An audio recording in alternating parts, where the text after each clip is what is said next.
Stan, thank you for joining me again on the channel. It's a pleasure having you as always. Absolutely, Spencer. Welcome to California, and I'm so glad I'm able to be part of this series as well. Yeah, thank you for having me in your workplace even. We're like in the Stan the Credit Frog world here. It feels great. But yeah, absolutely.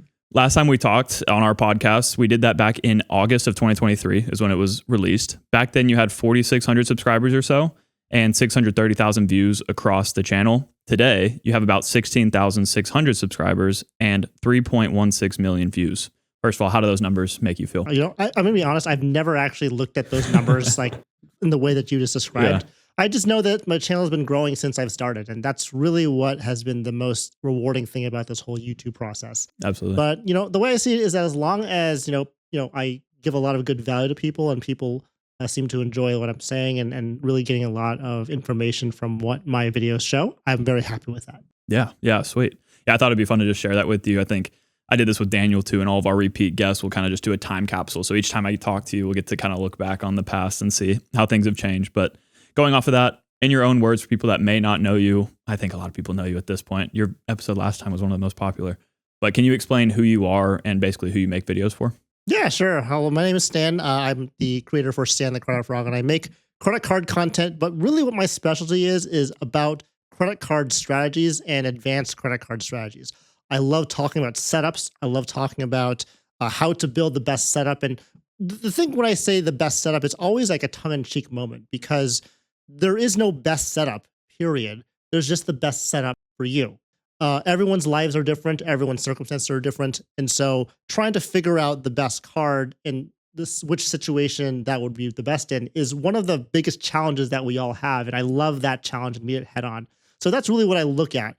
I'm less of a, in the travel rewards points mile. I think it's super important on that redemption side, but I'm more on the earning side where we talk about, those cashback or points and miles strategies of how to maximize whatever you're looking for. Yeah, I think a lot of people probably resonate with your channel based on the fact that your strategy is very much relatable. And everybody could use a similar strategy to you. And I think that's why people, come back to watch you and why I watch you frequently as well. I do have a question right off the bat from one of our members that I wanted to read to you because it kind of will flow naturally into the rest of this. And it is from Ahmad, who is a longtime channel member, channel supporter as well.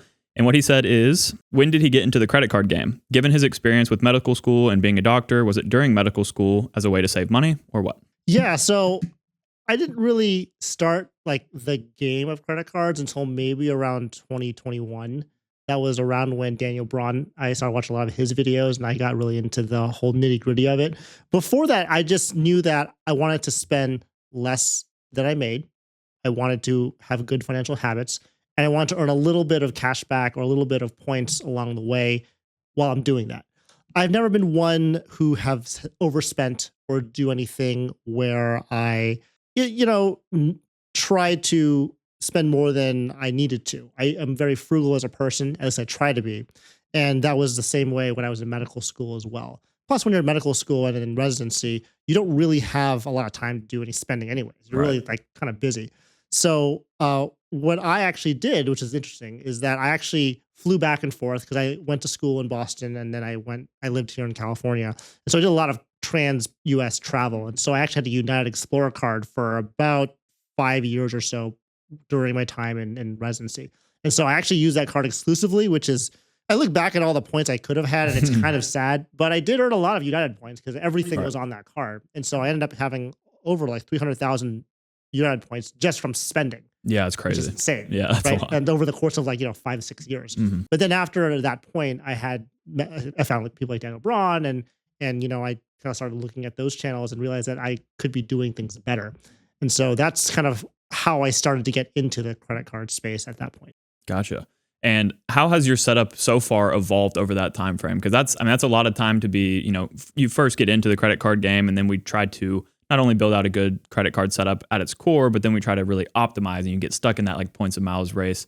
How has your setup, at a high level here evolved over the past few years? Yeah, so I started with one thing in mind. So before I married my wife, which I got married last year now. Congrats. Thank you. We had been dating for about 9 to 10 years. And so at that point, I knew that one of my biggest things was to really have a nice honeymoon that was funded all on points and all on those sorts of things with the nicest, first class tickets and all that jazz. So the thing that I look for is point systems that would do that. And the one that I landed on at that time was American Express. So I wanted to really focus on the American Express membership rewards points. So after I kind of did my United thing and realized, actually, I do want to have a honeymoon in Asia, and I could use United, but I really like taking international airlines when I fly out of the States. I think it'd be better to have a flexible point currency earning card. And so that's when I started to get things like the cards like the Amex Platinum, the Amex Gold, the Blue Business Plus, as well as the Green Card. I ran the quadfecta for about a year. Yeah. And I got all the sign up welcome offers. And I would say that this is before the time when there was family language. So I actually didn't go in order like we'd have to do now. I think I got the Platinum first, then the Gold. I went backwards. Platinum, Gold, Green, Blue Business Plus. Wow. And so that was my strategy. And then after that, I just realized that because of all those cards and the changes to them, that's when I started to notice that it was more of a chore than anything. Because at that point, I had gotten a lot of MR points, and I had enough in my mind to really do that great redemption that I wanted to. So then I started to see myself transition to simplicity versus complexity, and complexity being the membership rewards points, having all those statement credits on those same cards, and that's kind of how I'm starting to transition into that. And that's kind of in full force now, as I'm sure that you and many others watching my channel have seen, is that now I'm very much a simplicity person more than a complexity, but having a lot more flexible points. Yeah, we're definitely going to talk more about that here in a second. Before we get there, I want to ask, when within that journey did you start the channel? I started in January of 2022. That was when I first started the thing. So that was about the 6-month period of when I had the Amex quadfecta. And that was obviously before all the changes to the gold card and the platinum card. That's kind of when I started. And it's, again, I feel like everyone talks about the Amex cards being really good, and they are very good. But I feel that some of us, including myself, when you have them for years, 2 years or more, it just starts to wear on you. And the fact that they add higher annual fees and higher statement credits doesn't really help with that either. Now, some people have the argument where, well, if you're not spending on, if you worry too much about the statement credits, like this card isn't really for you. And I understand that, but I would just, mention that, if you really are trying to save money, and that is the kind of person that you are, it would probably behoove you to use those statement credits that are given to you in an active way. Right. And that's what I would say. And everyone's different. And I understand that might not be the way some people think, but that's how I think. And I think that if you can save money in some way, you should do it if you can. Yeah, I completely agree. So we're talking about a timeline of, say, like 4 years that you've been really in the points and miles, or really just in the credit card game, as you said, since 2021. How many credit cards have you applied for in that time? So roughly, I would say like about 6 to 8 a year. Okay. That is probably the average where I'm at. I don't know the number off the top of my head, but it's been about that. So it's basically one every 3 months plus an extra couple for business cards. Okay. Yeah, that's about the same rate that I apply for cards as well, is roughly every 3 months. And that's worked out well for me. Luckily, I haven't been denied for any yet, but I know. You're on a really hot streak there, Spencer. Every time I see a Watch Me Apply video, I'm like, oh, is this going to be the time I get denied? I know. I think I'm coming up on my day for sure, especially with like lenders that I have a lot of cards from, What was surprising about you and your application process is that you've never been like denied then approved. You've just been straight up approved. So I'm curious, like how you're able to just get away from that pending status, because I get that almost all the time now. Yeah. It's interesting to see. That's fair. I do think a big part of it that I haven't really talked about on the channel much is the fact that, over time, my income has been rising, especially since I took the channel full time and stuff, and I've been working on my own business. So that's definitely helped, especially with those business cards getting auto approved. But yeah, I feel like I'm very lucky in that regard. Yeah. So if what'd you say, 6 to 8 per year for 4 years, I mean, you're talking 40, or you're talking about, what is that? 24 cards or so. Do you regret any of those card additions? Well, I would say no, because the cards that I regret the most are the ones that I had when I first started, when I didn't know what I was doing. After that 2021 mark, and I watch other creators, like, for example, Daniel Braun, it was one of those things where I knew what I was doing at that point. And so everything that I did had a purpose. And I think that if I were to regret things like the platinum, gold, and green, I don't regret those applications because I got use out of them. Those MR points went to my honeymoon, which is exactly what the point was.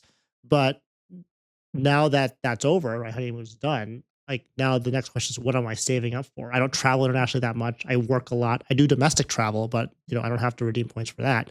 So it's just a matter of, you know, all those cards I had before, those are the ones that I would have probably not have applied for. And one example of that is the Virgin America card, Mm, which now is my Barclay card arrival card. interesting. I do regret that because at that point I had a United card, and this is interesting too because I noticed this, and this was way before I knew anything about credit cards. Is I had a United card like I mentioned before, and then I got this Virgin America card, and I was like, wait a minute, now I'm splitting my expenses between the United card and the Virgin America card. So now I'm getting half the points that I was getting United and half the points in Virgin, which is fine, but now I've split to two different ecosystems. So I'm not really focused on one, and I'm not getting as many points anymore. And then I got the Marriott Bonvoy Boundless card too. That was also way back when. And so now I had three cards, and I was like, I need to figure out a strategy and how to like make this work because right now it's not working out the way I want to. And what I should have done was what most of everyone knows now is to instead of doing it with those hotel and airline points, use flexible point currencies. So Capital One, Chase, American Express, Citi, they have those transfer partners that actually are synonymous, or they actually like they're on both, or they're on each one, for example. Yeah. And that's the way to do it, but I just didn't know it back then. Right. But these days, obviously, a big part of your strategy is those hotel and airline, credit cards, whether that be you going for the Southwest Companion Pass, which I also did this year, or you running up, the Marriott Gauntlet and getting all of those cards too. But the difference here is that back then it was I used those cards for spending. Yep. That was the error, and I didn't know that at the time. But I'm glad that I learned, and now other people can learn from that too. Now my strategy is I use those cards for benefits. They're really not for spending. I have a different strategy for spending. Not saying that these airline cards and hotel cards, they can be very beneficial, but I would never use them as a primary spending card. Mm. They're really to make my hotel and airline experience better. Yeah. Can you explain that a little bit more for folks that might be, I think a lot of folks start the credit card game how you described. Most people are like, yeah, I know that I stay at Hilton's, so I'm going to get a Hilton credit card, put all my spend on it. Can you just kind of explain why that's not a good idea? Yeah, so it kind of depends on what you're looking at. But if you look at the hotel credit card, we can kind of quickly go through this. There's four that I know of to the best of my ability, and that's Marriott, Hilton, IHG, and Hyatt, right? In terms of the cards that I just described there, I would only spend on the Hilton and IHG cards for the actual hotels because they can give you a lot of points for those actual stays. I would never spend on a Marriott card for Marriott because, courtesy of JP Knowledge, who taught me that the Inc. Preferred or Chase Sapphire Reserve has that 3x your point multiplier. That's actually a better deal than the 6x you're going to find on any of the Marriott cards. The Bonvoy Boundless, the Bonvoy Business, the Ritz-Carlton, the Bonvoy Brilliant, all those cards have that 6x multiplier. But because you can get 3x on URs on Inc. Preferred, that is actually what I prefer to do. So it's kind of a mix of things. You can spend on those cards for the points, but just selectively. After that, though, you look at what those cards can offer. So things like hotel status, things like the free night rewards that you get. You just have to utilize each ecosystem in the right way. And for example, I was going to take too much time with hotels. For Marriott, for example, you use those cards for those free night certificates, those anniversary night certificates, because that's going to be the way for you to get really good value from those cards, even with those annual fees. Yes, you're going to need points to top off if you need to, but for the most part, that's the play. The play is not to get Marriott points, just the points enough to like top off if you need to. Yeah, I really think that people are going to resonate with that. To explain even just a little bit more in the weeds here too, when it comes to the different ecosystems like Stan's talking about, whenever he says that you're going to do better, by using a Chasing Preferred to get 3x back on travel compared to 6x back with Marriott, that's going to be because Marriott's point valuations on average are going to be less than, we can say like 0.8 cents per point. Say, Yep. That's a decent estimation. Whenever you end up multiplying that out, it actually becomes a lot better to earn in an ecosystem like Chase Ultimate Rewards, where those points might be worth, double the average valuation or triple the average valuation of a Marriott point. So then the percentages come out to where Chase might lead that. Figured I might as well break that down really quickly. How many of those cards that you have open at this point have you canceled? I would say I've canceled maybe around a quarter of them. Okay. It's nothing crazy. Most of them I try to product change down to a no annual fee card if I can. But I would say there are some cancellations, and some of them are those high annual fee cards. Like I know I had several business platinums. Those have gone away for sure.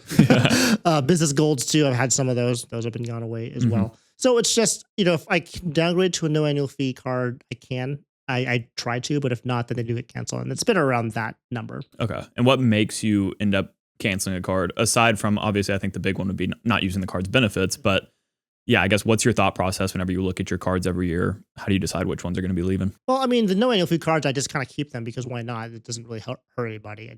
You have them, you have them. It helps create more average ages on your credit score or credit report, which is good. But one of the things that I look at is the annual fee, right? And so if you have an annual fee card, then you have to make a decision every year. Should I keep or cancel the card?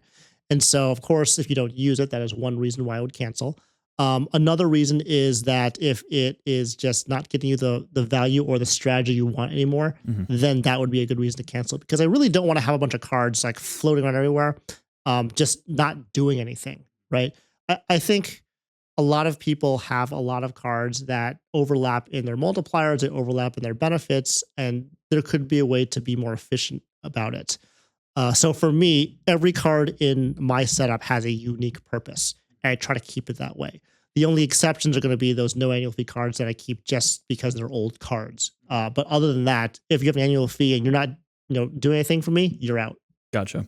Do you know like roughly what amount you're paying in total annual fees every year? Yeah, right now it's approximately $3,500. Okay, that's a lot, obviously. 35 is a good number, right? But it's really focused on certain like individual cards. So I have things like the Platinum card, the Brilliant card, the Premium Rewards Elite card with Bank of America. I have the US Bank Altitude Reserve, and then I have a handful of like mid-tier cards that are $99. So if you kind of add those up, even the four of those are like $400 to $600 cards. It's already $2,500, right? Yeah. And so it's already there. So if I can, those are the big guys, right? So if I can get rid of those big guys, then that would be a huge dent in that annual fee amount. And one of those cards is going to be the Premium Rewards Elite card. That's going to go away later this year.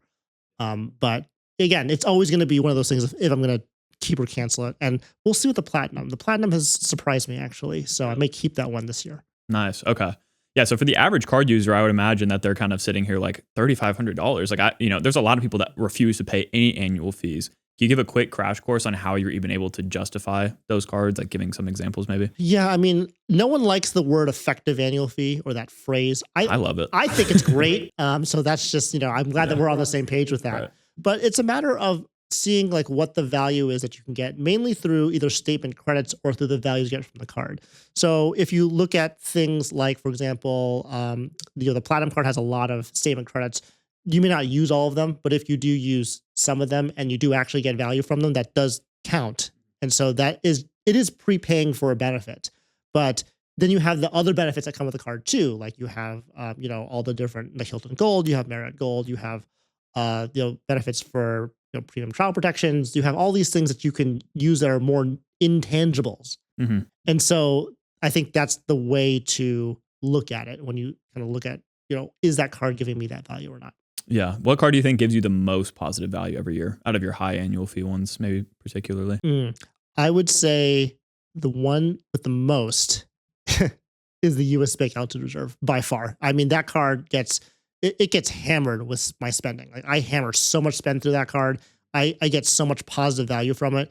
And because of that $325 travel and dining statement credit that's every year, it's actually an effective annual fee of $75. That's actually a true effective annual fee because anyone can spend, well, I would say anyone, but most people can spend $325 in travel and dining in a year. Yeah. That's like very simple for most people. So because of that, because I put so much money through that card and then I get the rewards back, which is basically an effective flat 4.5% cashback rate, it's a no-brainer for me. Now, I try not to talk about that card anymore because it's no longer available to new applicants as a recording of this video. Mm-hmm. But it's still one of my most used and most valued cards that I have. Yeah, I think a lot of people though do like to hear you talk about it in a sense because it's like now you have like that little I don't want to say cult of US Bank Altitude Reserve card users, but y'all have like a lot of pride I think about holding that card, and that's one that I really wish I had. It just did not work with my roadmap, and it's not one that I would really need right now anyways. But definitely jealous of that one. While we're on the topic of canceling still a little bit, I want to go back to a question about when you find time to cancel a no annual fee card. Because I know you have done that in the past. I'm almost positive. I've seen you do that a couple of times. What like unique cases would that come up? So in terms of that, I would say it's just to make my credit card portfolio more simple. If I don't, so a lot of my cards that I have, if I don't use them regularly, I put like a small charge in it every month, like a monthly charge. For example, your membership Yeah, is I do on the same. one of my cards. It's not giving me the best cash back, but it's like $5. So Yeah. it's okay. So I have a bunch of those on each one of those cards. And if I want to try to cut back on those, then I'll just cut back on one of those no affiliate cards because it'll just make my life simpler. It's one less thing to worry about. One other thing that may be helpful to know is that if you have, for example, one card with one issuer and it's the last card with that issuer, like, man, I just want to get rid of like that extra app or that extra online login. That's another reason to do that too. And I'm thinking about that with my Barclay card. I have that Arrival card I mentioned before. I may do that soon just because it is the last card that I have. They actually recently cut my credit limit from 25,000 to 5,000. That's crazy. So That's I'm a little decrease. bitter about that. And so I stopped actually using the card. I took my one charge off of that. So if they want to auto close it, they will. I was actually holding out for that JetBlue premium card to see if that was worth it. Sounds like it's not. Yeah. So now there was almost no reason for me. Also, the Wyndham Business Rewards, but that also kind of got nerfed too. So I don't know if there's any other reason for me to get a Barclays card other than the Hawaiian card as of now because of that Alaska thing going on. Which who knows how long that'll last either. Right. So that's the only reason why I would do that. But I kept it alive because I've had that card for about a decade. So it is a pretty lengthy card in terms of credit history. So if I apply for another Barclays card, I'll have that history behind me to make that application process easier. But that's literally the only reason why I have the card. Gotcha. So that is another thing I'll consider doing later this year. We'll see. Yeah, and I guess for people that don't know, maybe people that are scared for closing or scared about closing credit cards, the good side about it is that as long as that card is in good standing with the lender, that card's going to age on your report for another 10 years, right? So that's one thing to kind of, ease your mind. Maybe, if it is your oldest card ever and it has no annual fee, try to keep that one active just because. But again, you can let it age 10 years. The one thing you will, lose that could hurt your credit would be that credit limit, which would hurt your utilization if it's really high. But it sounds like you already lost $20,000 from that card, so it doesn't really matter. There's also like credit issuer specific reasons why you would do it too. For example, for Chase, if you have a bunch of no affiliate cards that may have a lot of credit limit on them and you're being denied for Chase cards now because your credit limit has been maxed with them, that's a good time to start canceling those cards if you have a lot of them around. In terms of American Express, same thing. Now, some people can have 4 cards max, some have 6, some have 5, some have no limit. I know that I have 5 cards max, and I think credit cards. That's the most common that I've heard in terms of data points of how many you can have. So if you're at that 5 credit card limit with American Express, then you have to make some hard decisions about what cards to cancel, and that may end up being a no annual fee card because it's likely with American Express that your premium cards are getting you better value if you're using them in the right way. Right. Have you ever regretted canceling any of the cards that you have? I don't think so. I think, I cancel cards for a reason. I've never had a card being canceled for me. It's because I called and I was like, I'm going to cancel this card. And I don't need a reason to tell the issuer, but usually it's because the annual fee is too high. There's no benefits I need on the card anymore. I'm not spending on it. Would you consider yourself at this point of your credit card journey in like the end game, or what would you kind of say that you're doing? I think so. I mean, end game is really just a new beginning. Right. Well, there you go. Right. That's so deep. I want to point out because I am endgame, right? Because you look at my credit card setup now, I've got like the U.S. Bank Altitude Reserve, a bunch of CCR or customized cash rewards cards for Bank of America at the Platinum Honors level, and then the U.S. Bank Smartly card at that 4% level too. So I have a lot of great cards for spending. And I also have a bunch of cards that I got from American Express that I've already got the welcome offer for. I have a bunch of premium cards from them too. And so you think of endgame as I have no more cards to get the welcome offer on anymore. That's kind of what the thought is of an endgame. But really, it's just a matter of figuring out how you can continue to get the welcome offers on cards that you have, for example, with Chase. So, for example, they have that 24-month or 48-month rule. You can keep doing that. I would say that I'm in the end game because I'm not looking for a specific card anymore. I just wait for the elevated welcome offer to come up. I wait in the weeds and I jump on it, right? Gotcha. Because it's opportune. It's not a matter of, I have to build my core credit card setup, or I have to build my hotel setup, or I have to do this or that. It's just I know I like what I have now. what is out there that can make it better? I know there is some, but I'm not in a rush to get it. Hmm.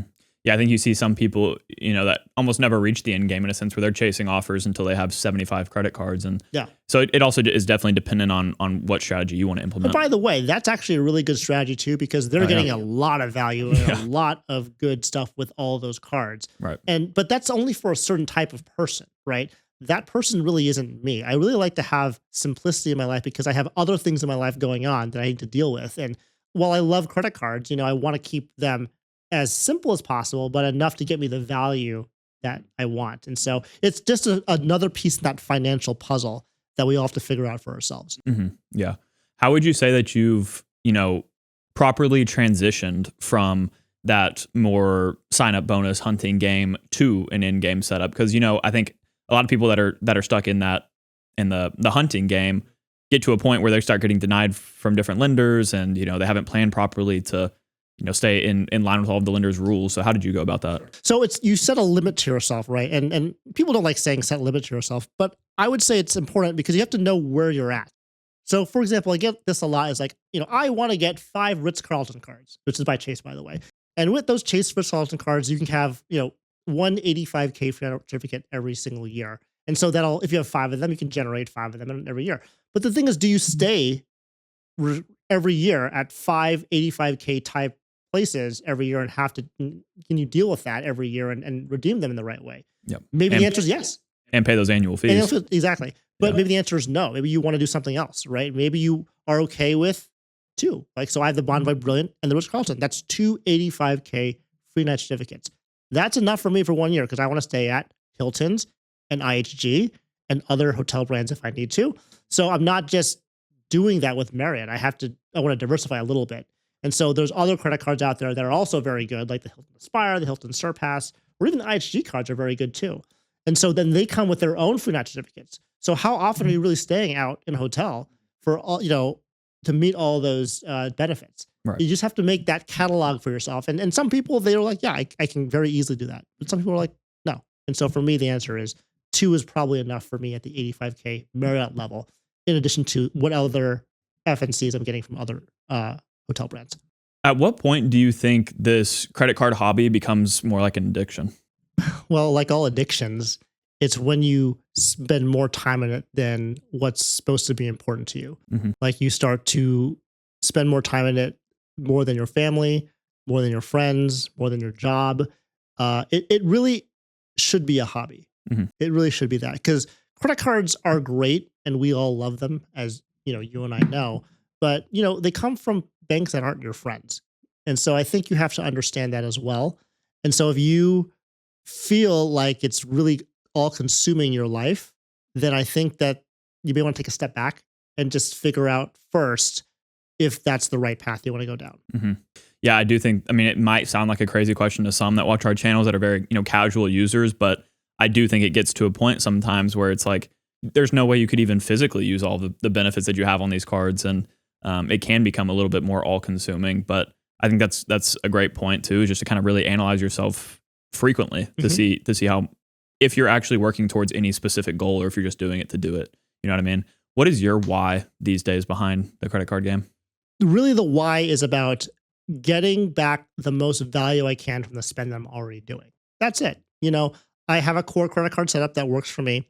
I like to go on several trips a year and I have hotel cards and benefit cards for that. And that's it. I'm not aiming for this honeymoon trip anymore. That was like the big, oh, I got to spend all these points and get the best of the best. But once that was over for me, it's more just a matter of, I still go back to my roots. I want to spend less than I make, but I still want to get some rewards back for the spend that I do make. And that's how I approach it now. Gotcha. So would you say that also, I kind of want to ask what dictates your card applications, which you've been touching on, but do you have any future plans for trips that you're going to start, getting cards for, or are you kind of just, like you said, waiting until something comes up, get an elevated offer? Yeah, I'm waiting for things to come up. And the reason why I know that is because I love Luke's from Luke's Wyndham Moss's channel is great. He always says this strategy, earn and burn, right? And I've tried to be as good as I possibly can with that, but I'm still not that great with that. Same. So if I look at my current American Express and Chase Your Points Bank currently, I have approximately 400,000 in both. I already have enough to take a trip, but I don't. So I know that I don't need more points. That's kind of the gauge I use, right? So I know like Luke shows his channel like all the trips he's taking and how he's using his points, but he's really like using all the points like very, very quickly and then trying to get more to get, to those destinations he wants to go to. But for me, because of the fact that I have to work and I don't travel as much internationally, I, I just don't have that same like drive to get all those points, especially when I already have points sitting in my account doing nothing. Mm-hmm. And so I have to figure out what to do with those first before I get more. And that again comes back to we don't want to have points lying around because all they do is devalue over time. Right. Do you ever think about cashing out any of your points because of that fact, or just like, putting them to work now, maybe even investing the points in, cashback form? Well, I always thought about that, but then I took my honeymoon trip and I like was lied flat in like that first class and business class seat. And I was like, I can't make myself do that when I know I could use these points for this trip that I would never pay for in cash. Yeah. I guess you also have the luxury of your core setup is earning cashback. Yes. So you have that hybrid approach to where like, I ask because it's almost a selfish question because I've been battling with that recently where it's like, I'm fortunate to have a ton of points just sitting around, but it's like on one hand, yeah, if they're transferable currencies, they're not as devalued because you can transfer them to a bunch of partners. They also don't expire as long as your accounts are remaining active every like 2 years or whatever. But also it's like if they're sitting on the sideline, I feel like I could actually get some pretty good value investing those, for example. But I don't know, it's a struggle that I constantly go back and forth with. Yeah, it depends on kind of how many points you have and where you want to go because I spent 1.5 million points on my honeymoon. Yeah, that's a lot, right? Yeah. But if you have more than 1.5 million points, then maybe you can consider getting cash back for those because you may not need to go higher than that. And that's a personal decision and looking at what you're trying to do and what your goals are for your travel. But I do like the hybrid approach because you do get a chance to get the best parts of both worlds where you have those points to take those trips when you need to. But then in the meantime, you're just getting that regular cash back over and over and over again. And it's really getting you that immediate value. Yeah, I really like that approach, honestly, because I'm spending to earn transferable currencies, but at the same time, it's like that spend really doesn't amount to anything when you compare it to the welcome offers I get with those lenders. Like, for example, a Chase Ink card, no annual fee, getting me 90,000 points. For me to spend that much with my low amount of spend, it would take years for me to hit that. So part of me is like, okay, it would be nice to just have a cashback earning setup, take that cashback, invest it, just use it for daily expenses kind of stuff. Like I think you do, you kind of just auto deposit that or whatever. Yep. And then apply for cards when I actually need more points. And I think that is an approach I will lean more towards, but I'm also earlier on in my journey as well as just like life stages as well. So I can't really go for the US Bank or the Bank of America higher level tiers. I say that too, but then, maybe one day we'll see, Amex Platinum, 500,000 MR points. And it's like, of course I'm going to go for that. Yeah, exactly. Yeah. Right. But that's, it has to be a very, very lucrative welcome offer or something that I really want to get for me to go down that road again. Right. So that's the difference. I think everyone has their limit. And so you have to figure out what's yours. Another member's question here for you, actually, and it's in line with what we're talking about here. This one is from Matt Clausen, and what he asked is there a card that you're excited to apply for this year, existing or rumored? I am dying to continue my Hilton credit card ladder, and I'm also dying to complete my Marriott setup. So with the Hilton credit card ladder, my wife and I both have the regular Hilton Honors cards. Okay. I have had a Hilton business in the past, but I have multiple businesses, so I can get another one. But we're looking to get the Hilton Surpass card. And one of the reasons why I like that card so much is that it almost acts as like an annual surrogate for a welcome offer card because of that $15,000 in spend to get that free night certificate. Now we love that certificate, and what we do is we actually like to use it for a staycation. So we actually love this hotel called the Oceana in Santa Monica. It is a gorgeous hotel. And we like to go there with our FNCs and just stay there for the weekend. And so when there's no welcome offers to be had, that's a great card to use. And we don't have that right now because we just don't have a Surpass. It used to be on the Hilton business card, which I did have, and then they got rid of it, and I got pissed, and I canceled that card, which goes back to your point, when to cancel cards is when they change the credits on it, and you don't like it, you cancel it, right? Right. That's what happened with that card. So that's one card, this Hilton Surpass card. I would say any Hilton cards that have elevated welcome offers, I think the points there are great. I am looking forward to seeing what the Alaska premium card looks like. And I don't fly Alaska ever, but I do fly on One World Alliance partners. And so, those partners like Cathay Pacific or Japan Airlines, like if they have that international certificate be something that is really valuable, then I may want to consider getting that card too. You could also apply, or book American trips with Alaska these days too, which is actually exactly how I booked my flights for this entire like little tour thing I'm doing. Yeah. Yeah, a lot of value there. For going back to the Hilton cards, the Aspire, is that one that you want to have at some point, or is it kind of just like when does that make sense? I absolutely want to have it because I'm doing the Hilton credit card ladder. So Right. once I get the Surpass, the next step on the ladder is the Aspire, right? Now, I don't really stay at Hilton resorts that often, so it's kind of annoying to use that credit, but I will use it. Like when I get a annual fee card that has a high annual fee, you best bet that I'll be using as many statement credits as possible on that card because it is something you have to do, in my opinion.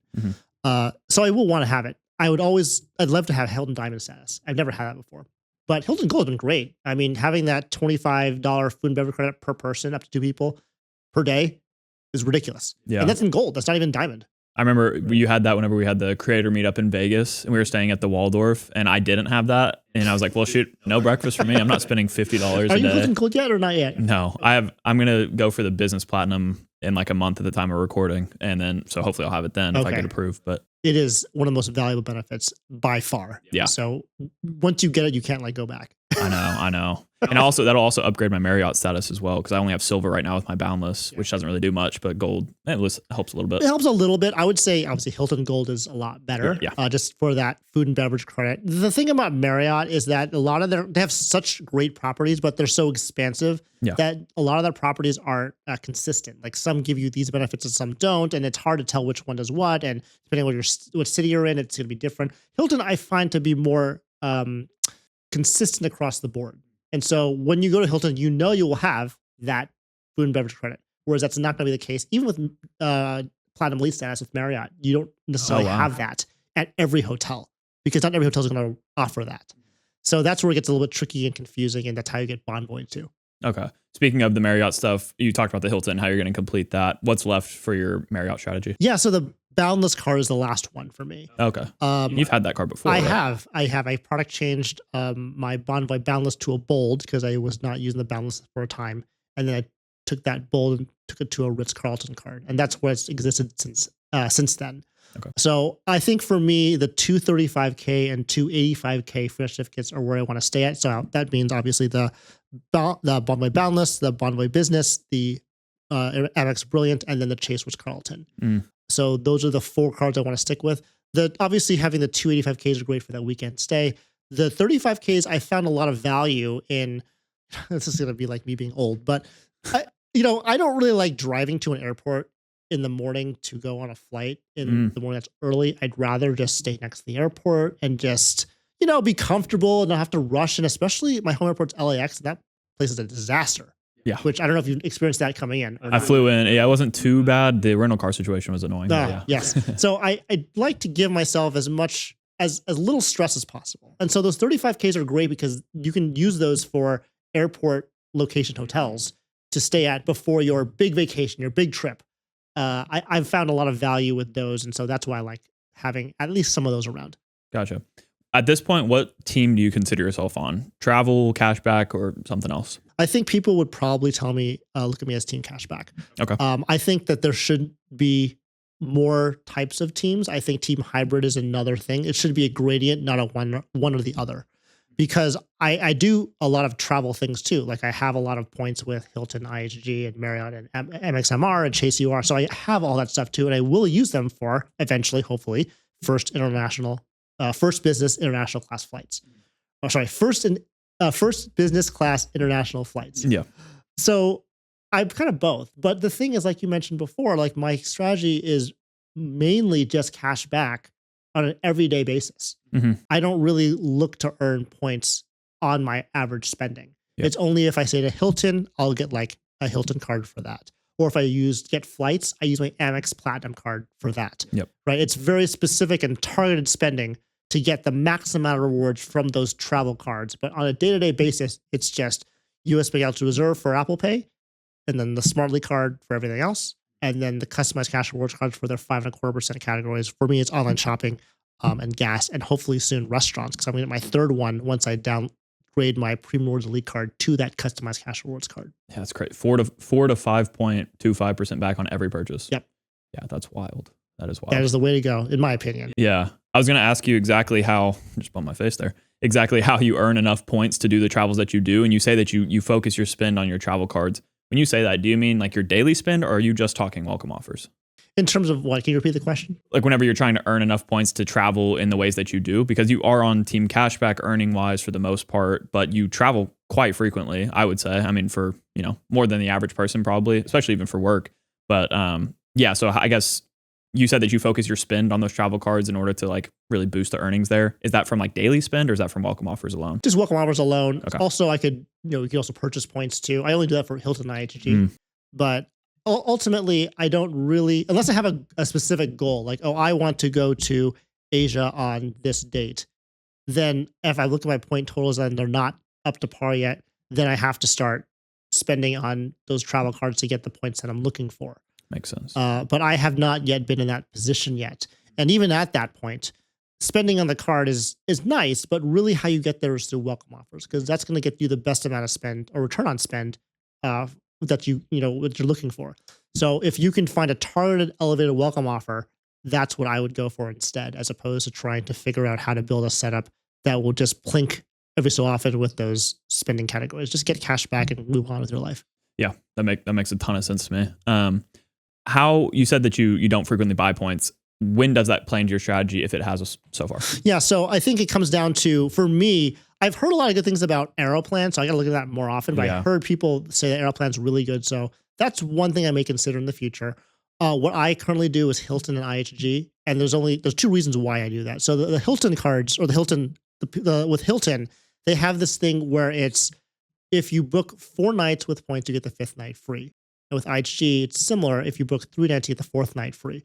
But the only way you can do that is you book it with points, right? So to do that, you have to have points to use. Yep. So you have to think to yourself, will I stay at IHG properties or Hilton properties during this year or soon? And if that's the case, if you buy these points on a 100% sale, that's now 0.5 cents per point as you buy them. So for example, you get 400,000 ISG points for $2,000. You get 500,000 Hilton points for $2,500. And now you have that points bank to use for your redemptions. And as long as you redeem your points for more than 0.5 cents per point, you are winning. Right. It's just you have to put that money up front first. So that's the kind of the part where you have to be okay with that. Yep. But if you're doing these credit cards and you're in this travel game, I guarantee you're going to stay at Hilton properties or IHG properties in the next 1 or 2 years. Yeah. Right. So there's that. I need to consider doing that myself, honestly, because even like the creator meetup in Puerto Rico this year, it's like everybody's staying at a Hilton property. I have no Hilton points. I've never been able to earn Hilton points up until this point. Aside from like I can transfer from Amex over there at a 1 to 2 rate, and then during transfer bonuses that can be good. That's how I booked that Waldorf for the creator meetup back in 2023. But yeah, whenever you put it out like that, where you can actually not only just break even but make money on your points in a sense, or on the spend that you do, definitely intriguing for sure.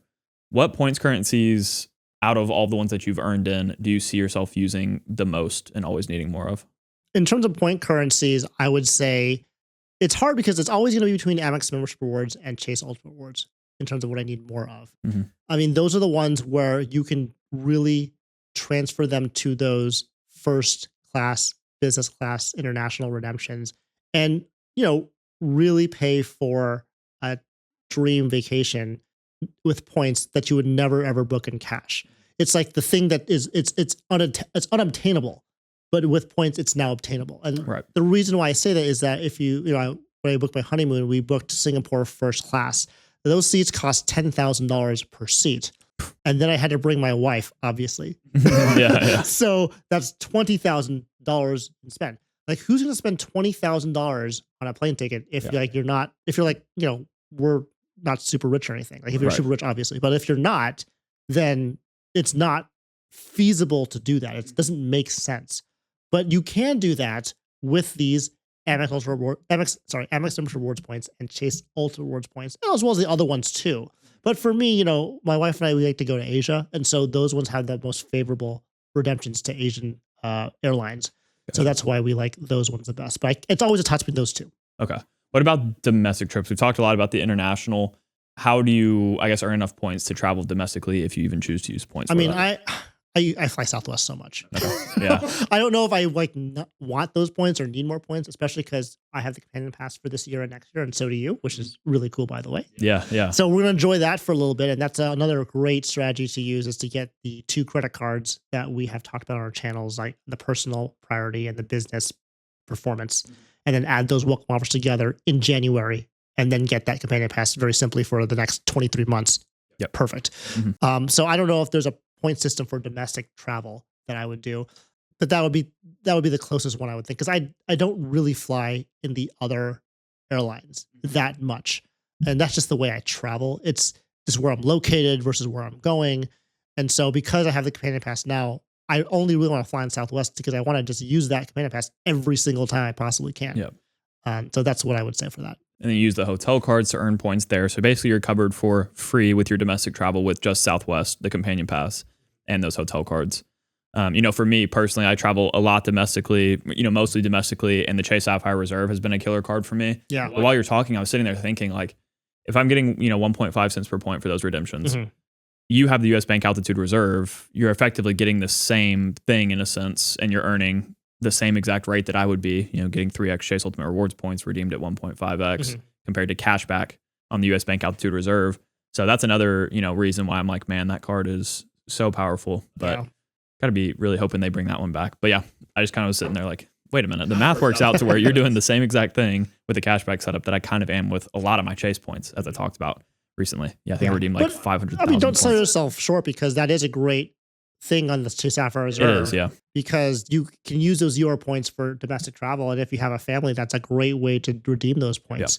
So if that's the situation that you're in, I absolutely think that Chase Sapphire Reserve is definitely worth it.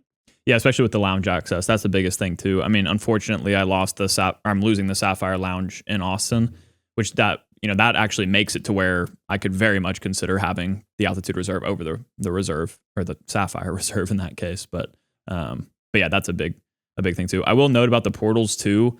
Something you brought up earlier was the IHG and the Hilton, 4th and 5th nights free. Yep. What I found, and it's something I've mentioned on the channel once, is that in booking using my Sapphire Reserve through the travel portal with Chase, which gives you a 1.5 cent per point rate, which can be great for an IHG property if you don't have IHG points, they do not honor that system because you're not booking directly with IHG in points. So that is something to kind of call out. Yeah. And that's why I got a lower cent per point rate on my one booking I did with IHG in New Orleans for that creator meetup. I see. Yeah. Kind of a side note. You kind of have to use those benefits with Hilton IHG to get the better value because they keep devaluing points. And so they just get harder and harder to use. And so you just have to use all available, things to your disposal to like get the best value you can. Yeah. Speaking of hotel chains in general, I'm kind of curious to see like how you think about each one of them. And I know that's extremely broad, but I kind of want just like a quick synopsis of how you consider each one in your mind. So for me, I would say Merit is still my primary. I still use them for most of my bookings. I try to use IHG more for like my international trips, like to Asia, because they have a lot of Asia properties. I also actually have been starting using IHG more for Holiday Inn Expresses when I do business trips. I've actually found that when I look at Marriott's, I used to stay at places like Town Place Suites, Residence Inns, Courtyards. The Holiday Inns are actually a lot better. The quality is better, the food is better, the bedding is better. And so I actually have moved towards Holiday Inn Express for my business travel because of that. So there's that. And then Hilton is mostly my luxury trips. So like I mentioned before, Oceania is an LXR property or I think it's LXR or something like of that nature. It's one of those Hilton properties that are more premium. And then also Waldorf Astoria is obviously for the times I can do that too, using those FNCs. And if I can get a 5th night free, I'll do that too. Gotcha. Do you ever use like Hyatt's or I guess that's really the other main one that we haven't talked about? Yeah, I haven't used a Hyatt just because it just doesn't. I have 3, and I think that's enough to focus on. I understand Hyatt is a great choice for a lot of people because it's very easy to redeem their points by transferring Chase URs to them. I personally just have enough going on with Marriott, Hilton, IHG at this point that I just don't focus on Hyatt. Although I probably should because apparently it's very, very popular and people seem to like it a lot. Yeah, it depends obviously on how you like how many points you need again with each currency. Like for me, since I earn so many Chase points, it's like, yeah, that makes sense to book my Hyatts there. Or Built for you, that's another lender we haven't even talked about. But I would imagine like your Built points could be used again for like your Hyatt stays if you wanted to. But And I think that Hyatt, for me, when I looked at them, typically when I travel places, I found that they're not in the locations I want to be at. And so that's another part of it too. Like yeah, usually Marriott's, Hilton, IHG, they cover all the ground and the Hyatt's kind of like in the corner somewhere. And so I could do that, but I have enough going on that it's fine. Yeah, that makes sense. We've talked a lot about your honeymoon, or not a lot about your honeymoon, but the fact that you've been married since we actually last recorded. So that's a really cool thing. Already said congrats there, but of course that's big news. Of course. And it's funny. Daniel's the same way. I talked to him and he got married in this last couple of years as well. That's awesome. I want to talk a little bit more about that redemption specifically though. I don't know if you remember a lot of the numbers off the top of your head, but can you kind of walk us through how you booked that trip? Yeah. So I really, when I made a specific video about that trip and how I did everything in terms of the points booking. But one of the things that I would say when you're trying to make a very big decision, right? And I would consider redeeming 1.5 million points to be a big decision. I would say that it's important to have expert help. Now, whether you have a friend that knows the game really well, or you want to just ask someone that offers services, I think having a second pair of eyes is always good to do that with. Mm-hmm. I try to do this with all of my big life decisions. So this is also one of those things. So I actually enlisted the help of my friend JP Knowledge to help me do that booking because he's very knowledgeable, has traveled the same routes that actually I wanted to travel to because he's also from the LA area. Right. And so I went to him and he helped me book those flights in the way that was the most advantageous. And I really appreciate his help because it was a wonderful thing that he was able to do for us because when we did it was so seamless. There was no problems with our airfare, no problems with our hotel bookings, although he just did the airfare part. It was just great to know that we were getting a really good value for what we wanted to get. And we went the route of booking our points or booking our flights 11 months in advance when they open, or approximately around there. I'm for one in that simplicity theme where I understand I could get a better value with my points if I book saver awards or awards where there was like 4 weeks before the flight or 2 weeks before the flight, you book it and you get like this killer deal. I don't have time for that. And I don't want to say that meanly to other people, but I just don't. Yeah. And so I'd rather just have a confirmed flight on a confirmed seat and I know where I'm going and then do it at the very beginning. Another way you can do that really with award booking is actually when you book it right at the very beginning when they open the seats up. Other than that, you get things like wait lists where you may or may not get the seat or you have to figure that out. And I just don't have time to think about that. Mm-hmm. And so I kind of discussed that with JP Knowledge and he recommended that route versus the other route too. And so that worked for us. Yeah. And then after that, really the hotels were easy after that point because once you get your airfare in place, it's really just booking the hotels. And actually I switched hotels a bunch of times along the way. There's like a 5-day, you can cancel within 5 days of your trip to have no cancellation fee or something. So you have a lot of opportunity to check, recheck. Is a booking going to be better in a month or two? I did that a lot. And there were times where it was actually better. So I would cancel and rebook. And that's how I got the hotels eventually. But I knew that I had to use the points too. And to answer the question about the points, I think I used around 700,000 MR points, 500,000 Hilton points, and 200,000 IHG points or something like that. Gotcha. Yeah, JP, funny enough, helped me book this trip because I had never made that Hawaiian to Alaska to American Airlines booking before. So okay. I knew I needed to ask JP about this. Yeah, he's he super knows. knowledgeable. I love it. I love the way he works. And he just has so much knowledge in this one area that I think it's really, the people should really check out his channel more often. Yeah, I'll be interviewing him for this series as well. So hopefully, I don't know what order they'll all be going out in, but definitely keep an eye out for that. And we'll talk a lot more about how he goes about making these bookings because, he's an expert for a lot of us, I would say. So what airlines did you fly to get there? So I used Singapore Airlines to fly from LA to Tokyo, Japan. I used Singapore Airlines to fly from Tokyo to Phuket, Thailand. I used Thai Airways to do Phuket to Bangkok. And then I did Japan Airlines, Bangkok to Japan, Japan to LA. Okay. So that's 3 airlines. Okay. And were all of those in high classes? They were not. So the Singapore Airlines were in first class overseas and then business class the second route. The Thai Airways was actually economy because from Phuket to Bangkok, it's like an hour flight. So why bother? Also, funny story. I tried to use Aeroplan points for that because Thai Airways is a part of Star Alliance. But when I booked it, it was basically, I think it was like 8,000 points and like $80 in taxes and fees. But then I booked it like directly through Thai and it was $40 Total. So I was like, why do I even bother like giving me points for this? It's ridiculous. So I just booked like that flight for $40 and my wife too. So it's $80. So points are not always going to help you. You have to look at the actual like thing you're doing. Yeah. It's always important to do that. That's why I always check direct with them with points and cash, check travel portal points and cash. You know, it's a process, but it sounds like it worked really well for y'all's flights. Yeah. And hopefully the experiences were. And then amazing. for Japan Airlines, we did one economy and then one business. So the economy flight, so it was Bangkok to Japan or Tokyo and then Tokyo to LA.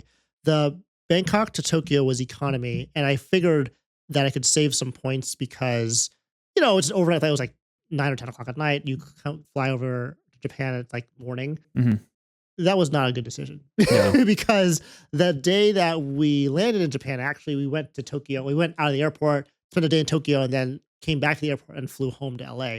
But because we had to do a lot of things when we landed, I would have much rather have had a lie flat seat for that experience because that way I'd be more rested for that one day, which was kind of like hard to do because like you're trying to get all the stuff done in like this 6-hour period before you fly home to the United States. It would have been nice to have been more well rested. And so that was a mistake that I won't repeat again.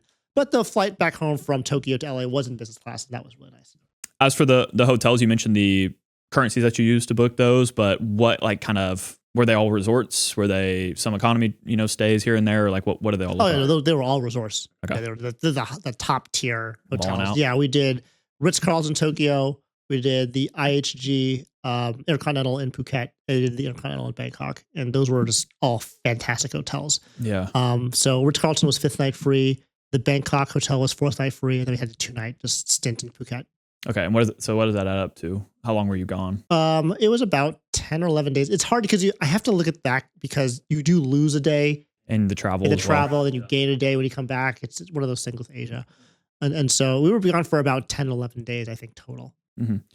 At this point, now that you've got that honeymoon checked off the list and had a great experience with it, how do you see the breakdown being in the future of international high-class flights and redemptions compared to domestic for like just an average year? Yeah, I would love to do one big international trip a year, like maybe a week or 2 weeks. That would be probably where I would stay. One thing that I didn't mention in my honeymoon video was that I got like significant jet lag coming back home. I was out for like 4 days. I had all these plans because I came back on like a Wednesday. I had to go back to work on Monday. I was like, I'm going to go home and like do all this stuff for YouTube. And I'm going to like do all these other things. And I was sick. And I don't think it was from food poisoning. I think it was just sometimes your body reacts very violently when you change time zones too rapidly. And it just happened to me. And so I was out for like 4 days. Yeah. And during those 4 days, I like watched the entire series of Harry Potter, basically. Oh, don't get me started on Harry Potter, dude. I'm a pothead. Oh, okay. I didn't know that actually. That's cool. Yeah, I just watched that because that's all I could really do. I was like, sitting there. So, I mean, I could probably be better at it, but for some reason, my body like rejects like overseas that often. So I think I could really only manage doing that like once a year. And that's just me. And then how often are you traveling domestically? Oh, I travel a lot. I travel at least 4 times a month domestically. Yeah, that's crazy. And that's for work. Now, for personal reasons, I would say maybe it's more like once every other month. So it's still fairly frequent, but it's not like as frequent as my work travel, which is a lot. Mm-hmm. Yeah. I kind of want to transition now a little bit to the YouTube strategy kind of stuff. I think the fact that you use your credit cards in the way that you do and your travel habits that we just got through talking about, I think that really resonates with your audience. I'm curious to know though, just from your perspective, who do you think your target audience really is for your videos? Yeah, I think if you're looking to take your credit card strategy to the next level, I think my videos are very helpful for that. Because what I try to do when I make my videos is I try to uncover things that you may not have seen before or look at something through a different perspective than you haven't done before. That's the main thing. One other thing that I've noticed that has been very popular is people have been really liking how I review credit card setups and offer suggestions to them. And that's mostly in my live streams right now. where I get a question about their setup, and then I say, well, this is what I think you should do, and this is why, or you may consider this. And then we have a poll about it in the live stream where people can actually vote on what they think too. And I think that's been very helpful for, not only the people who've asked the question, but everyone in general. We can all learn from each other. And I think we're all learning from each other in this new YouTube age. There's so many credit card content creators, but we all have our own perspective on how we see things. And again, there's no right or wrong answer. It's just what's the right answer for you as an individual. So you can take all of those types of viewpoints and synthesize it into what you think your best credit card setup could be. The important thing being that you never just take the word for somebody online as like that's the gospel. You got to really take the information that we share and then analyze if it even makes sense for you first of all, and then decide how that impacts your future. I think a lot of people may just see what we say and be like, oh, that's the only way to go about it, but that's definitely not the case. Speaking of target audiences here, you and I definitely have a very big overlap, I think, with our audiences, but we also, like you said, have unique perspectives. In what ways do you think that our channels differ, me and you? Yeah, I think it's perspectives, right? And so we had talked about how, we're different in age. So I'm about 15 years older than you are. And I think the difference in age is what makes it very unique, right? So we think very similarly in the way we structure our credit card setups, how we structure the way we want to do our benefits and our annual fee cards. But I think what's really cool is that, you have a different set of eyes as someone who's in their young to mid 20s. And then for someone like myself, in my late 30s, I think there's a difference in perspective there. Just like you would see from, for example, Luke's Points and Miles, who's in his 40s, or someone from like Chad or Sledge who are in their 50s, right? Or Joe Barretto too. He's also in his 50s as well. So we all have a different like look and perspective on how we see things based on our life goals at the time, but also what our lives are like, because every decade is going to be different from a financial perspective.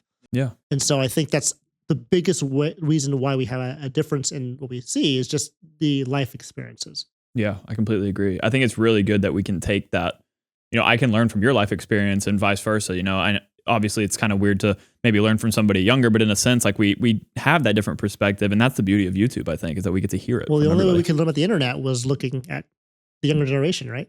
Yeah. I was old enough to remember a time without the internet. And so a lot of the younger people don't really remember that. But, I had to learn how to use the internet from people who were younger like yourself. So there's that. Yeah. You've now been on YouTube basically the exact same amount of time that I have. I started in March of 22. You started in January. How, from your perspective, have you seen the credit card YouTube space evolve in that time?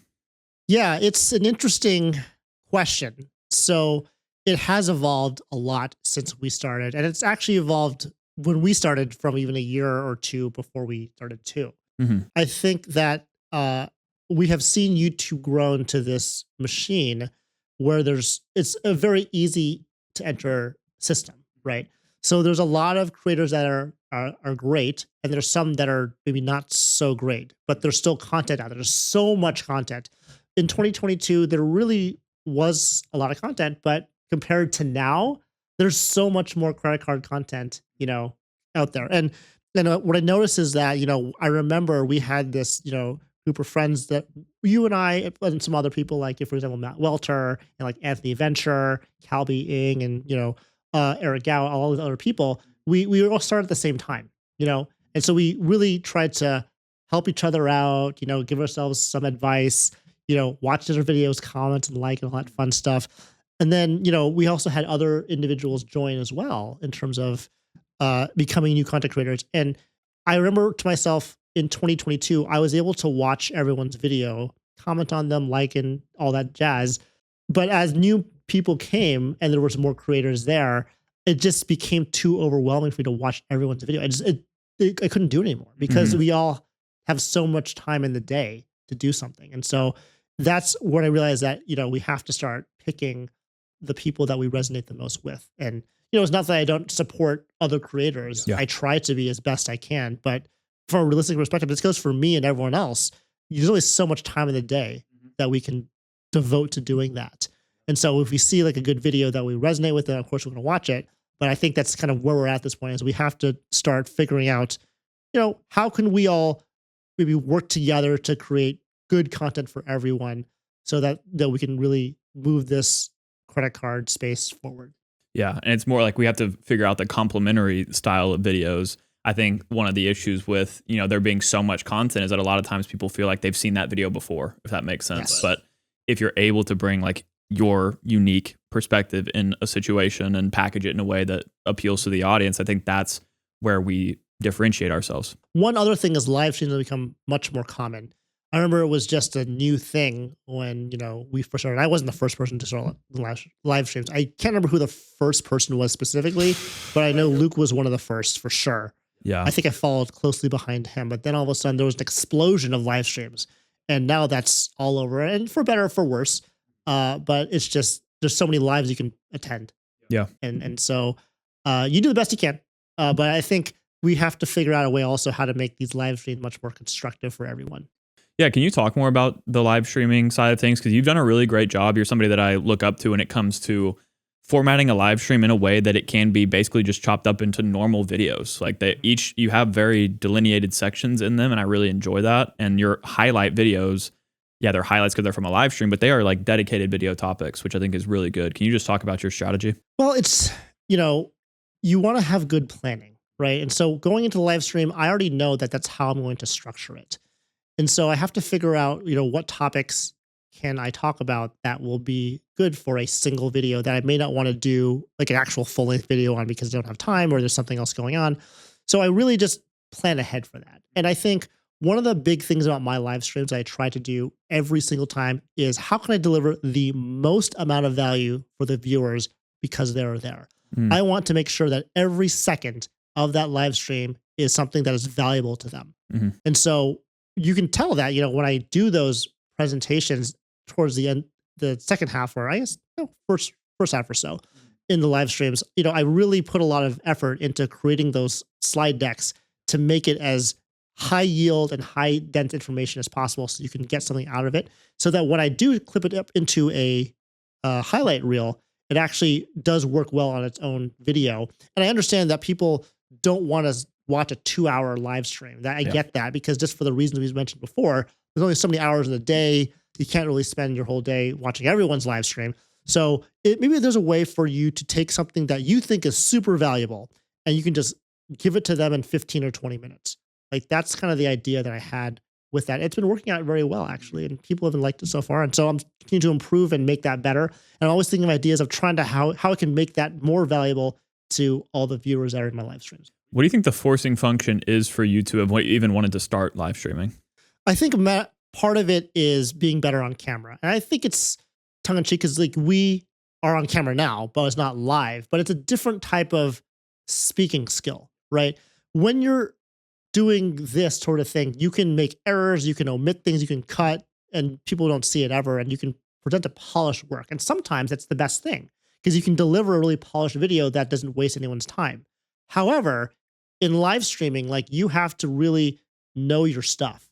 You got to be there for the the audience. You want to answer their questions to the best of your ability, and you also want to be able to speak in a way that even if you like make a mistake, it's there and you can't cut it out. They've seen it already, and it's a different type of speaking skill.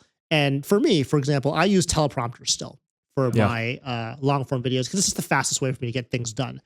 But I don't teleprompter obviously for live streams, and that's a different skill set that I wanted to develop too. And it's just really cool to see a lot of people doing it now because it's just, a nice way to get content out there very quickly.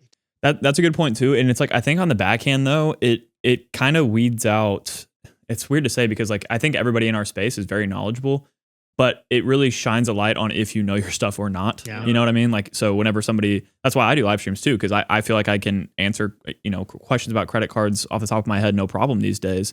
And I think that is somewhat of a unique advantage that us creators have by just spending time here. So giving that value back to the viewer at like an immediate rate whenever people are in the chat, it feels like really good.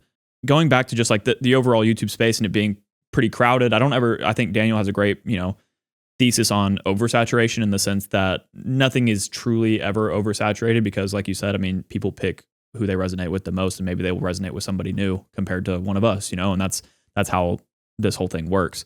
How do you plan to continue to differentiate yourself going forward?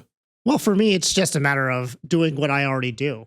I mean, for me, I have never been one to make videos of what's the most popular video or what's trending at the time. I mean, I did at the beginning because I didn't, no one knew who I was. But at this point, I think I've developed an audience that knows who I am. They know where I'm coming from. They know what I stand for. And so because of that, it's really just living the same life I've been living and just telling people, hey, this has been my experience. And this is what I've learned. I want to share it with you because I think it'd be valuable. As long as I keep doing that, it seems like my channel is continuing to grow and there's positive coming out of it. So I'm going to keep doing that. And if it ever changes, I have to obviously pivot. But right now it's working out well for me. And that's my plan so far. Yeah, I think a unique thing too about you is the fact that you don't do this full time. You do it purely as a hobby. So you don't ever rely on income. And, I'm somebody that does rely on this income. And I'm not saying that I think that I approach YouTube the exact same way you do from a hobbyist mindset. But of course, there are added pressures whenever I have to make money from this, right? Of course. So I do think it's interesting to see your perspective from that hobbyist mentality. And I think that's probably impacted a lot how you've made your videos, huh? Yeah, it's really just a matter of, what video would I want to see if I were on YouTube and I clicked on the YouTube button and the home screen popped up and I saw a credit card video? Like, what do I want to see? And so that's always in the back of my mind. And of course, at this point, I've been on YouTube just like you for more than 3 years at this point. Coming up on it. Yeah. And so we've got a lot of feedback, comments from our viewers, both good and bad. Yeah. But at least they tell us what they like and what they don't like. And I think listening to them and their opinions is very important because that's going to be the way that I think is going to be the best way to direct our channels in the future. Because when I sit down, like for example, right now I'm sitting down in front of this camera, I'm working for the viewer. Mm-hmm. I'm not working for me. I'm working for you. It's for the viewer because I want them to have a great experience when they are with me and talking with me about credit cards. And I want to make sure, again, everything that I say is valuable. It's correct, it's factual, and it's accurate. I'm not going to sit here and say I know everything because I don't. So I have to have help from others in the community that know better than me. We mentioned JP Knowledge, for example. He is a fantastic person to go for travel rewards. Like I have some knowledge, but I don't have the level of detail that he has. And so if anyone ever asks me a question, especially the live streams about certain redemptions, I'm like, listen, I don't know, but just talk to JP Knowledge or whoever else because I'm not the specialist in that area. I will say, though, that I am pretty good with credit card strategy, and that is kind of the theme of my channel. A lot of my videos are basically credit card strategy videos or what if scenarios about if you were to do a certain strategy, how would that look like to you? Mm-hmm. Mm-hmm. Yeah, it's interesting that you can kind of paint yourself in a niche within a niche in a sense, as in like you are an expert in a specific field or maybe specific fields. But I do think that there should be warning flags going up if somebody doesn't take the time to be like, yeah, I don't know the answer to that. Like, let me figure it out. And that is one of the dangers, I think, of live streaming is that some people feel like you might need to come up with an answer every time when in reality, you actually don't. Like I refer people to your channel, to other people's channels all the time. Just got to play into your strengths. And this is a constant learning progress. That's what we're doing here. I started my channel to document my credit card journey. I wasn't an expert when I started my channel. That's right. I'm more of an expert now, but I'm not like an expert in every field. And that's the beauty of it is y'all get to watch us learn and we get to learn from you as well. That's right. Yeah. So we know exactly, I guess, how you feel about YouTube in the past 3 years, but what do you think the direction is for us credit card YouTubers over, say, the next 3? That's a good question because it depends on the interest of viewers. It also depends on the interest of the banks too, right? So, I do this as a hobby. This is just something I do for fun. I love credit cards. I love the values they bring me. I love figuring out how I can best make a credit card strategy for my own purposes to get the most value for myself. And I love doing that for other people too. That being said, it is work. I wake up and I go to work. I go to work for the viewer. It would be nice to be paid for that work, right? I would love to work for free, but let's just be quite honest. We have to make money from what we're doing. Because if I didn't make money from this, I could be doing something else that could be more valuable. Yeah, right? And you're putting value out. You get value in return. That's right. And so I think it's fair to be paid for the work that you're doing. And if the work is valuable, then I think that that's great.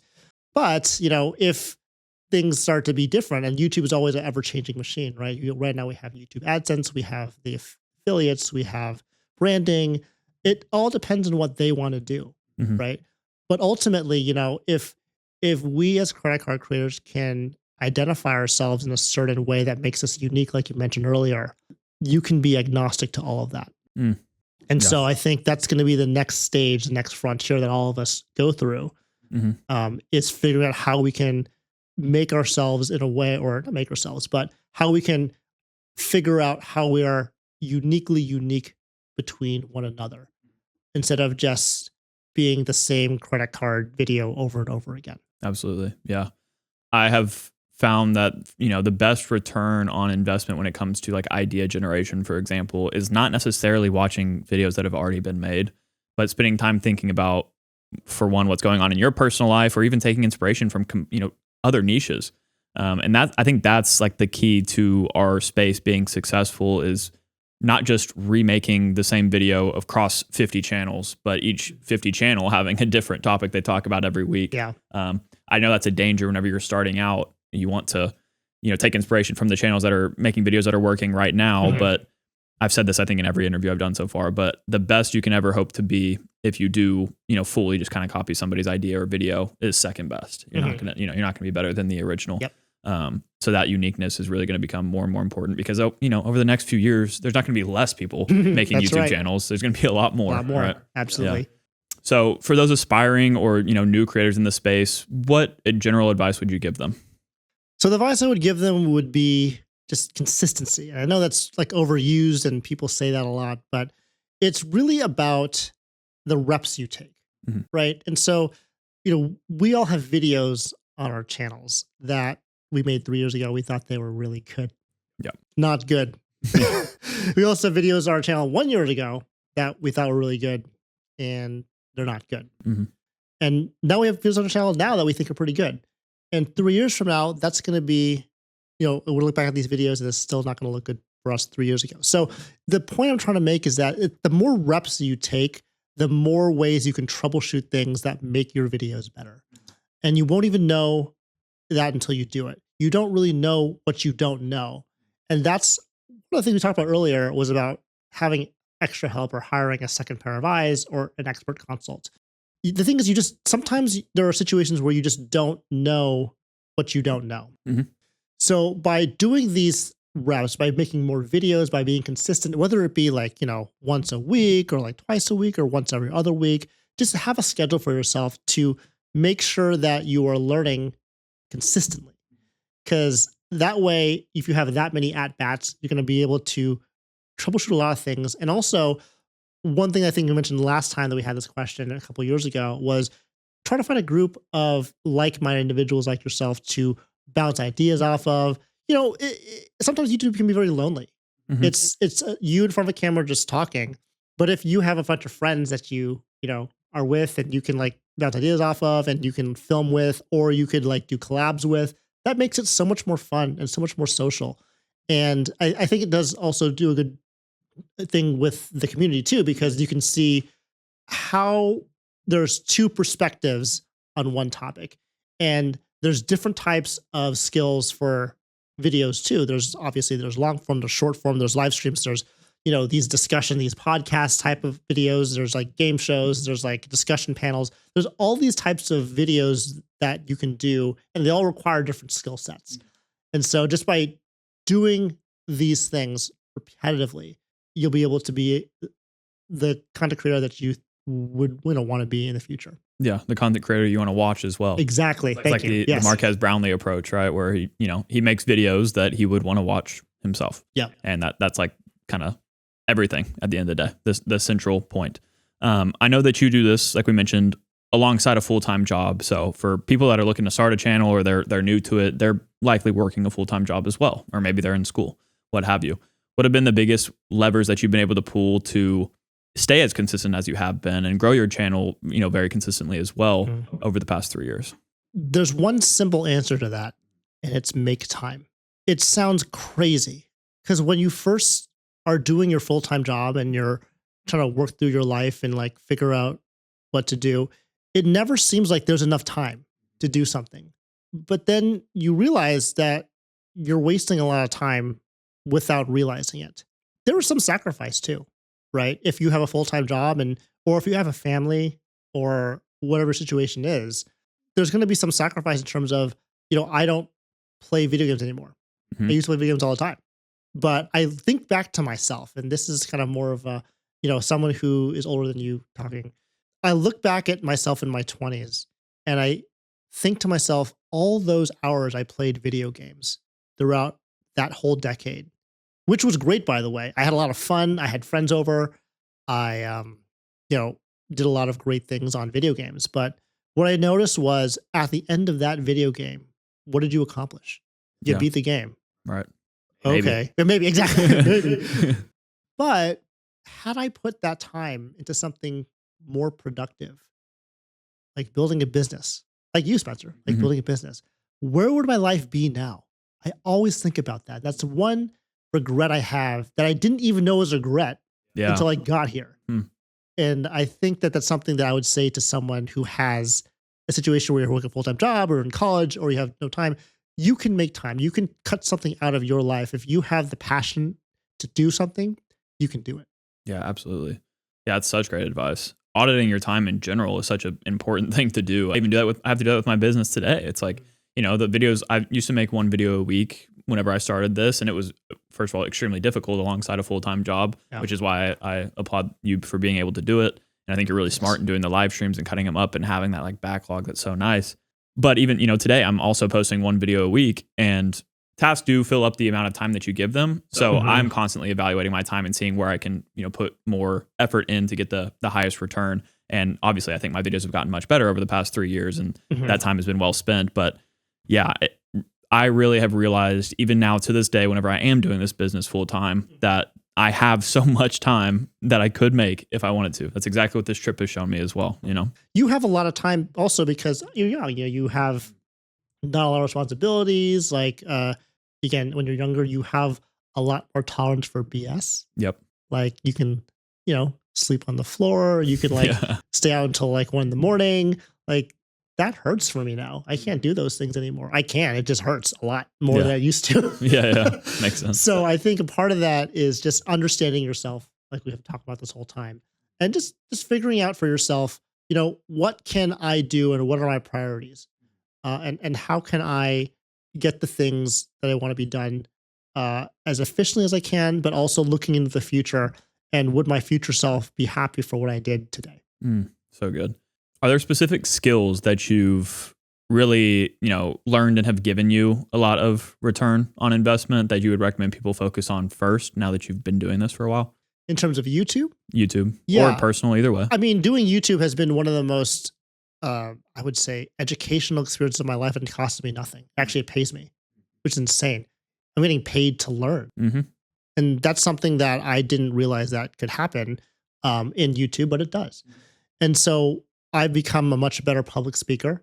I've become much better on camera. Like I said before, look at our old videos.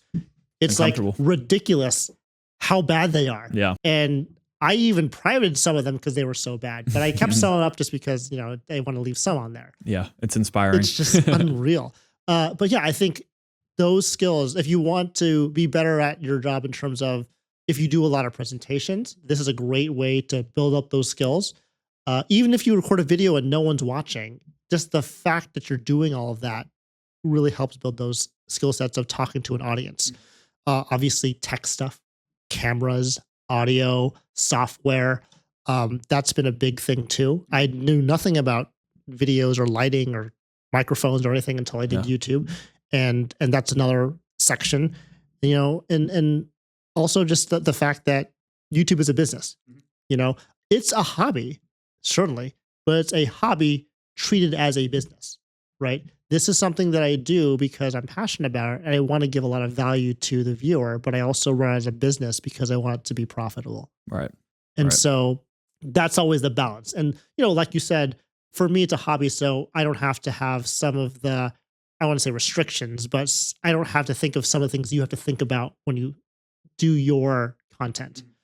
But it's still something that is on the back of my mind too, because it does take up a significant time of my life to do YouTube. And so I could be spending that with, friends, family. I could be, doing something else that's more enjoyable, like playing video games, but I'm not. I'm doing this because I think it's a valuable resource to the community. I think people learn a lot from my videos. And I think I want to keep doing that because as long as my videos are providing value to people and it's something that's very clear, I will continue to do this for the rest of my life. Yeah, that's so cool. Speaking of, what can we expect to see from your channel and your business over the next, say, 12 months? Yeah. So for me, I've been just, again, doing one video a week. I do one live stream a month. That's been very consistent. I'm exploring new avenues of different topics. We discussed in our previous conversations about how YouTube has become very crowded, how there's been the same videos repeated over and over. I think people are starting to notice that more often than not.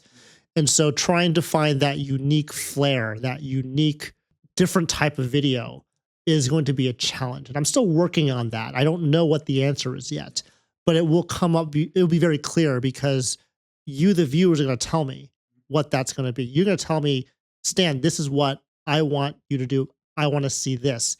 And I'm a man of the people. And so if you want me to do it, I'll do it. Within reason. I don't do crazy things or anything like that. But within the realm of like credit cards and explanation videos, I can do that. Yeah. So I think that's going to be the biggest thing with my channel and my business moving forward. I also, I haven't really advertised this yet, but I'm also doing some credit card consulting. Nice. I know you have that on your channel as well. Mm-hmm. And so I am going to roll that out to be more of an official service this year. That's been one of my goals. Before people have emailed me, just kind of cold emailed me saying, do you offer this? I'm like, I do. And so I do the consult for them, but I want to make it more clear about what the services I offer, how I can help you. Those things are going to be kind of what I'm going to be working on in 2025. Gotcha. Yeah. It's so much to look forward to.